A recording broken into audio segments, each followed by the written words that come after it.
Hi, I'm Christopher Dunn again. This is HandmadeInVermont.com, and today we're talking about the Hubbardton Forge Bento flush mount. This is going to be the 126620. I happen to have the shade and the shade assembly right here, so we can check it out together in great detail. I also own this fixture too, and I'll talk more about that in a little bit. So why don't we talk about the shade fabric to begin with, and it's made out of a composite fabric, so it's basically a very stiff, easy to clean, because I've done that, fabric, and it's translucent, so light can come through it, but it's opaque. You're not going to be able to see the bulbs through it as well. And it's essentially the color of snow, and that's exactly what it looks like. It's very pretty, has a little bit of a pattern, but you can really barely see it, and it's pretty good.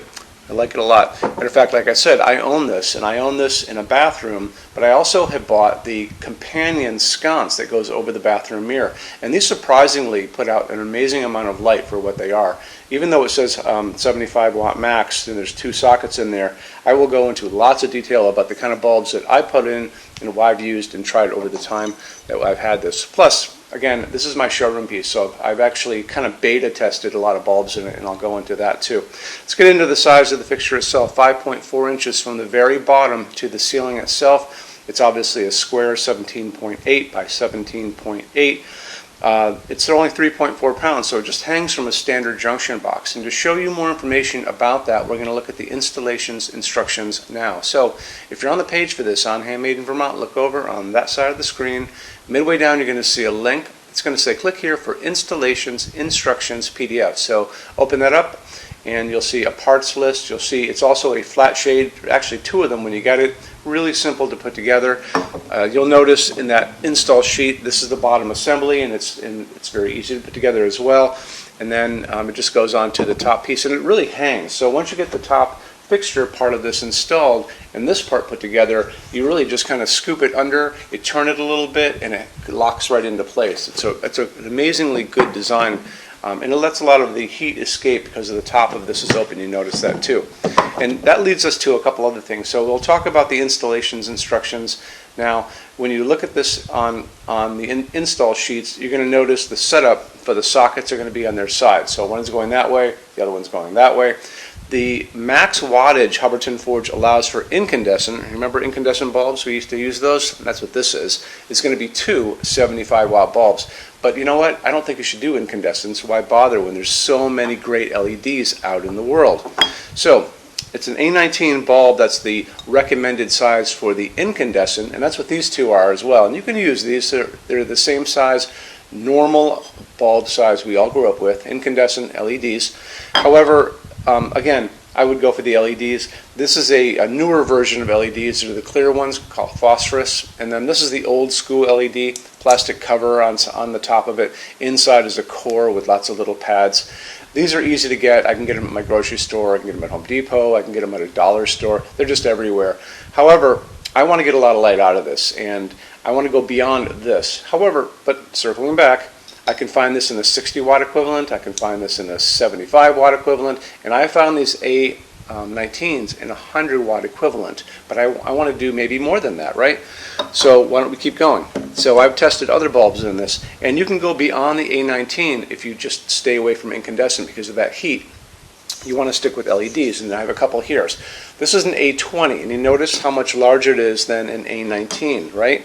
And then this is an A21. It's just a smidge taller than that one. I've tried both of these in there, LEDs, and they work great. So there's tons of room, not a problem.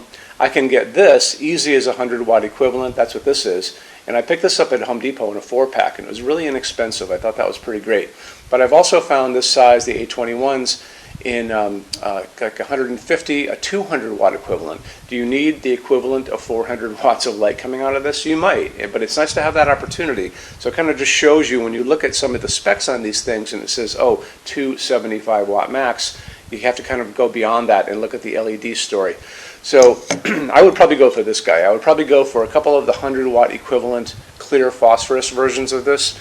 And the color of the light they're going to offer these to you kind of varies a bit, and we talk about that in all these different videos. We talk about the 2700 Kelvin, and that would be pretty if I was probably using this in maybe a dining room, someplace like that, or a living room. Cast a really super yellow light like a setting sun. But they also are going to offer these to you in daylight, and that's the one you have to be really careful about, because when you go into these stores, you're online, Daylight sounds like it should be a warm light, like sunlight, but it's not. That's that bluish white light, like a hospital waiting room or an overcast day. That's 4,000, 5,000 Kelvin on that Kelvin scale. And I would probably shy away from that one, especially if you use it in the bathroom, because it's going to make you basically look kind of bleached out. And on the bluish side, if nothing else. What I would probably go for is going to be 3,000 Kelvin. That's warm white, soft white. That's what it's going to say on the package or online. And that's what we use, what I use personally in this, and it works out great. And that's 3,000 Kelvin. That's the light coming down from these LEDs above. These are 3,000 Kelvin. And they give actually the nice warmth of that incandescent bulb we talked about in the very beginning. So it has that nice warm glow to it. It's not too bluish white. It's a dimmable fixture without any problem at all. Don't worry about that. It's just important that when you are buying these, make sure it does say dimmable on that box. Let's get into metal finishes now. If you are on the HandmadeInVermont.com website, look over in the red tabs with the pictures in them over there. You're going to see a Finishes Help Guide tab. Open that up for me. It's going to be a video there of me talking to you guys about the differences in Hubbardton forged finishes, how they can look on different types of forging. I'm going to be referencing a chart just down below, so scroll down a little bit. You're going to see a chart. You can click on that chart, so you can click on dark smoke, you can click on soft gold, doesn't matter. Big page will pop up showing you lots of different things in that finish. You can go back to the chart and you'll notice there's letters A's on them, letter B's on some of those things, and that's going to be showing you this range of variants that you can expect to see on different translucent finishes, but I'll talk about all of that in the video, okay? Okay, showroom. Our showroom in Vermont has over 400 Hubbardton Forge fixtures. This is the biggest showroom in the world of Hubbardton Forge. No other showroom is like this. Hubbardton Forge doesn't even have their own showroom. They use this one. What's on display? We have a great tab on that. And those same red tabs, you're going to see a what's on display page. So open that up. It's going to show you everything we have on display, and including which finish, which shade, all of those things, and what kind of glass it's on there.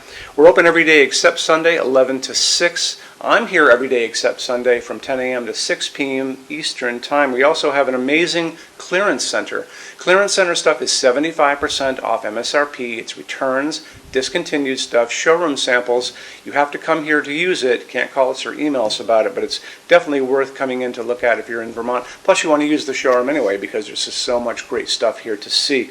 Our number in Vermont, 802-446-2400. You can email us 7 days a week, 24 hours a day. Love to answer emails, and it's sales@HandmadeInVermont.com.